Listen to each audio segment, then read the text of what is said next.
How to hard reset Infinix Hot 60i 5G. Step 1. Ensure your device is fully turned off.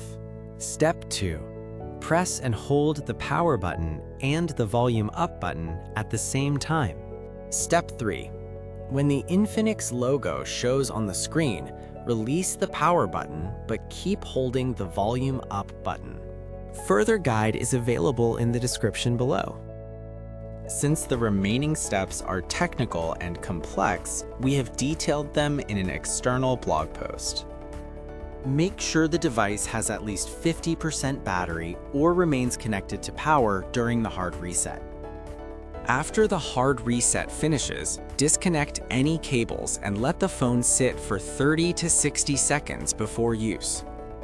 Open the link in the description to continue and finish the hard reset process.